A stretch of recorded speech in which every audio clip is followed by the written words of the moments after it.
पुस्तक का नाम यत्र नार्यास्तु पूज्यन्ते रमन्ते देवता। लेखक वेद मूर्ति तपोनिष्ठ पंडित श्री राम शर्मा आचार्य। ऑडियो 3। जिसकी चरण रज ने ब्राह्मणों का ललाट पावन किया, रानी रासमणी। रानी रासमणी की बड़ी हार्दिक अभिलाषा थी कि काशी जाकर भगवान विश्वनाथ के दर्शन करें। इसके लिए उन्होंने एक भारी रकम सुरक्षित पृथक ही रख रखी थी, परंतु उस समय बंगाल का कोई भी नैष्ठिक ब्राह्मण उन्हें विश्वनाथ जी के दर्शन कराने ले जाने के लिए तैयार नहीं हुआ, क्योंकि वे जाति से केवट थीं। 19वीं शताब्दी के मध्यावधि दशकों की बात है। तब कलकत्ता के दक्षिणांचल में स्थित जान बाजार की एक बस्ती पर रानी रासमणी का शासन था। वे उसी बस्ती में रहा भी करती थीं। कलकत्ता और बंगाल के ब्राह्मणों को यह कब स्वीकार था कि कोई नीच जाति का व्यक्ति राजा बने, परंतु किन्हीं कारणों से रानी रासमणी का पतिकुल राजवंश धारण कर चुका था।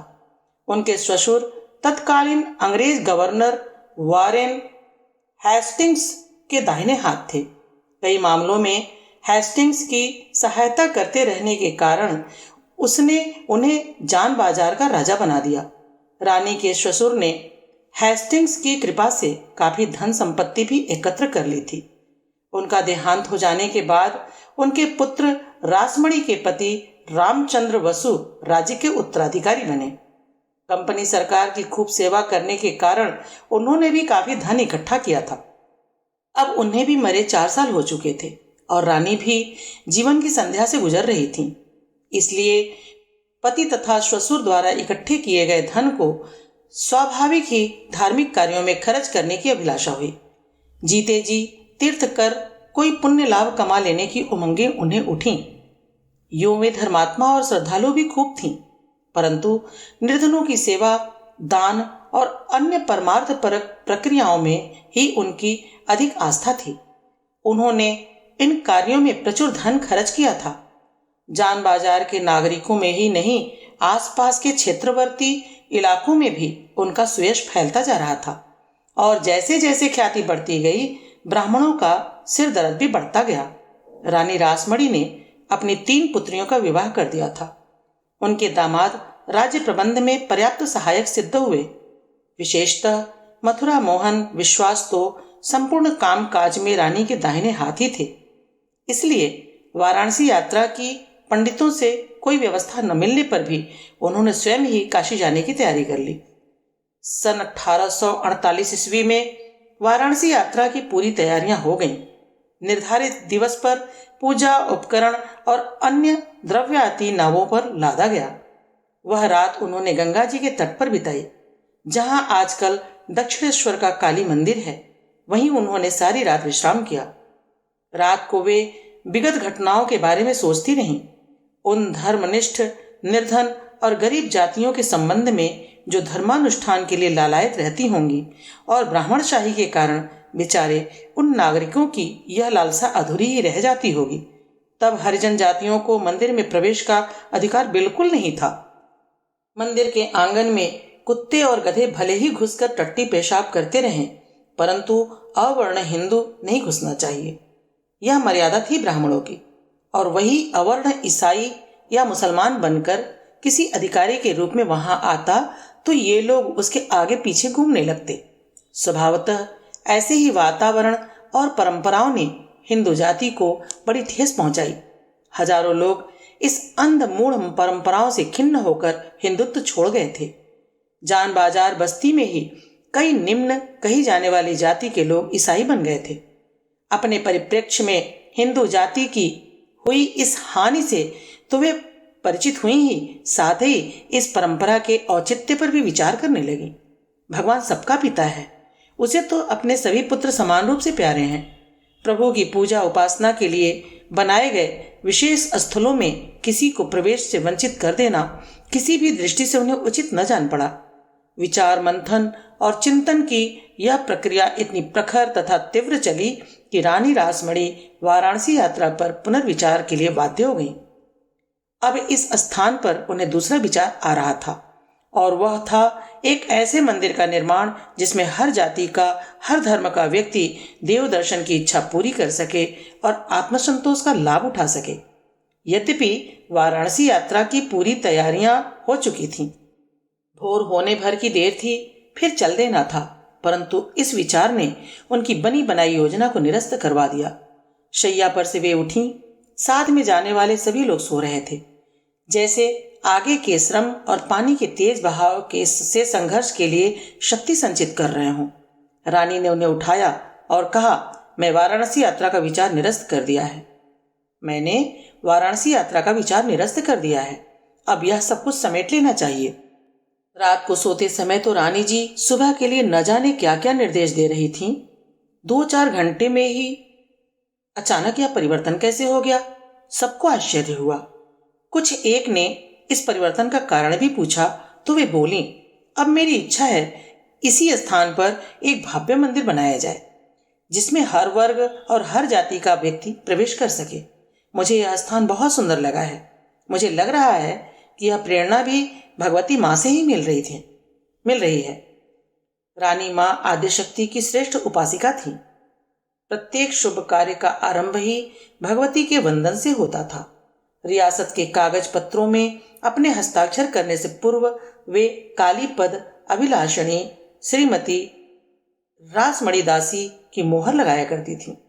कथित नीच कुल में केवट परिवार में जन्म लेकर उन्होंने प्रचलित इस धारणा को निर्मूल सिद्ध कर दिया था कि मनुष्यों में एक ऐसा भी वर्ग होता है जो आध्यात्म साधनाओं, धार्मिक भावनाओं और पुण्य प्रक्रियाओं के सर्वथा अयोग्य होता है। काशी यात्रा का कार्यक्रम स्थगित हो जाने के बाद उस स्थान पर जहां रानी ने वह रात बिताई थी, एक मंदिर की आधारशिला रखी गई। ब्राह्मणों ने इसका खूब विरोध किया, यहां तक कि रानी के इस प्रयास को अधार्मिक और अनाधिकार चेष्टा भी बताया। परंतु रानी ने तो इस कठ मुल्लापन के विरोध का निश्चय कर लिया था। ब्राह्मणों के विरोध की उन्होंने कोई परवाह नहीं की। शास्त्रों और धार्मिक कर्मकांडों में उनकी पूर्ण आस्था थी। वे इनके मर्म को भली भांति समझती थीं। इसलिए उन्होंने मंदिर निर्माण का कार्य किसी कर्मकांडी योग्य ब्राह्मण की देखरेख में आरंभ करवाना चाहा, परंतु ब्राह्मण तो उनसे चिढ़े हुए थे। आखिर यह काम तो किसी तरह संपन्न हो गया। कई वर्षों तक काम चला। ब्राह्मणों के विरोध की उन्होंने कोई परवाह नहीं की। शास्त्रों और धार्मिक कर्मकांडों में उनकी पूर्ण आस्था थी। वे इनके मर्म को भली भांति समझती थीं। इसलिए उन्होंने मंदिर निर्माण का कार्य किसी कर्मकांडी योग्य ब्राह्मण की देखरेख में आरंभ करवाना चाहा, परंतु ब्राह्मण तो उनसे चिढ़े हुए थे। आखिर यह काम तो किसी तरह संपन्न हो गया। कई वर्षों तक काम चला, फिर भी मंदिर का काम थोड़ा बहुत शेष रह गया। ब्राह्मणों के विरोध से वे भली भांति परिचित थीं। इसलिए उन्होंने प्राण प्रतिष्ठा और मूर्ति स्थापना के लिए अभी से तैयारियां आरंभ कर दी। उन दिनों कर्मकांड के विधि विधानों पर ब्राह्मणों का ही एकाधिकार था। ये पद्धतियां और किसी को ये लोग सिखाते भी नहीं थे।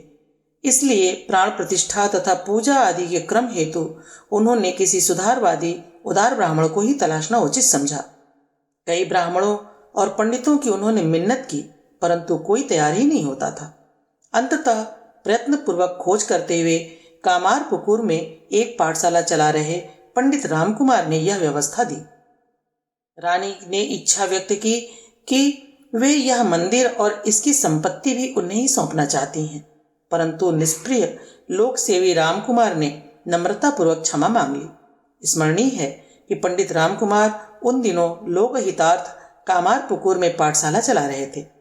रानी रासमणि ने इस पर अपने कुल गुरु के वंशजों से पूजक पद ग्रहण करने का आग्रह किया, लेकिन वे लोग तो पूजा प्रतिष्ठा के विधि विधान का क ख ग भी नहीं जानते थे। अब रानी ने रामकुमार से ही आग्रह किया और स्वयं को सर्वथा निरुपाय बता दिया। प्रेम पूर्ण आग्रह के आगे विवश होकर पंडित रामकुमार ने पूजक का पद स्वीकार किया। सन 1855 ईस्वी की 31 मई को एक बड़ा महत् समारोह आयोजित किया गया। इससे पूर्व ही रानी कठोर तपस्या करने लगी थी। वे 3 बार स्नान करती, हविष्यान्न नहीं खाती, भूमि पर सोती और हर समय जप और पूजन करती थी। लेकिन ब्राह्मणों की दृष्टि में उनका क्षुद्रत्व तो नहीं गया। उनकी काली माँ भी ब्राह्मणों के लिए अस्पृश्य बन गई। रामकुमार ने अपने छोटे भाई के साथ सारा कर्मकांड संपन्न करवाया। उनके छोटे भाई रामकृष्ण तब 12-13 वर्ष के ही थे। इनकी साधना बाद में दक्षिणेश्वर मंदिर में चली और 12-13 वर्ष का यह किशोर आगे चलकर स्वामी रामकृष्ण परमहंस के नाम से विश्वविख्यात हुआ, जिन्होंने दुनिया को स्वामी विवेकानंद जैसी महानतम विभूति भेंट की। उन्हीं दिनों की बात है। दक्षिणेश्वर मंदिर के बगीचे से उत्तर की ओर गंगा के तट पर एक विशाल बरगद का पेड़ है। इस पेड़ का तना और शाखा प्रशाखाएं काफी बड़े क्षेत्रफल में फैली हुई हैं। तब इस पेड़ के बगल में एक कुटिया थी और उसी कुटिया के सामने एक ब्राह्मण चुपचाप कहीं से आकर बैठ गया। वह ब्राह्मण दिन भर वहीं बैठा रहा। शाम को रानी रासमणी ने उसे देखा तो वे बड़ी दुखी हुई। बोली, ब्राह्मण देव इस प्रकार बैठे रहे और मुझसे कुछ भी नहीं बन पड़ा। ब्राह्मण ने रानी रासमणी के चरण स्पर्श कर लिए और कहा, मैं माता के दर्शन करने आया था। रानी ने कहा, तो चलिए कीजिए। नहीं, मुझे साक्षात मां के दर्शन हो गए हैं। कहाँ, कैसे? रासमणी ने पूछा। जिसके पुण्य प्रताप से यह सब कुछ अपूर्व संपन्न हुआ है, वह क्या मां नहीं है? ब्राह्मण ने कहा और रानी की आंखों से अश्रु बिंदु टपकने लगे। ब्राह्मण ने जब रानी के हाथ का पका हुआ चावल खाया और इसका पता अन्य ब्राह्मणों को चला तो वे बड़े बौखलाए और तरह तरह से उसे डांटने लगे। एक ने तो यहां तक कह दिया कि तुम ब्राह्मण हो ही नहीं, मुझे अभी भी पता चला है कि तुम जाटो हो। जाटो मैं नहीं, चमड़ी की परख जानने वाला होता है। उस ब्राह्मण ने शांतिपूर्वक उत्तर दिया। विवाद होता रहा और ब्राह्मण शांतिपूर्वक उसका उत्तर देता रहा। भोजन करने के बाद ब्राह्मण ने रासमणी से जाने के लिए कहा और एक अनुरोध किया। वैरकपुर की छावनी में जो बड़े साहब हैं, कमांडिंग जनरल, उनकी स्त्री शुभदा ब्राह्मण कन्या है। भारत में शीघ्र ही एक महा उत्पात उठेगा जिसमें सब फिरंगी भस्म हो जाएंगे। मेरा आपसे इतना ही अनुरोध है कि आप उसे मित्र बनाएं और उसके सौभाग्य को संरक्षण दें। शुभदा एक ब्राह्मण पुत्री थी, परंतु उसने एक ब्रिटिश अधिकारी से विवाह किया था। उन दिनों सन 1857 ईस्वी के स्वतंत्रता संग्राम की तैयारी चल रही थी। रानी रासमणी वचन दे देने के कारण उससे और उसके पति से मिलने के लिए गई। शुभदा के घर पहुंचने पर रानी को पता चला कि उसके पति तो छावनी गए हुए हैं। एक सिपाही का कोर्ट मार्शल होने वाला था। उसने अपने अफसर पर गोली चलाई थी। वह जान गया था कि छावनी के लोगों को जो कारतूस इस्तेमाल के लिए दिए जा रहे हैं उसमें गाय और सुअर की चर्बी लगी हुई है। उन्हें प्रयोग करने से पूर्व दांतों से काटना पड़ता था। इसी बात से उत्तेजित होकर उक्त सिपाही ने अपने अधिकारी पर गोली चला दी थी और उसका कोर्ट मार्शल होने जा रहा था। रानी को यह सुनकर बड़ा बुरा लगा कि इस प्रकार हिंदुओं का धर्म भ्रष्ट किया जा रहा है। जिस कंपनी सरकार की बुनियाद को उनके पति तथा ससुर ने अथक प्रयत्नों से सींचा था, रानी रासमणी उसी की विरोधी हो गई। सिद्धांत और आदर्शों के लिए अपने आश्रितों को भी दुत्कार देने की अभूतपूर्व मिसाल रानी रासमणी ने कायम की है।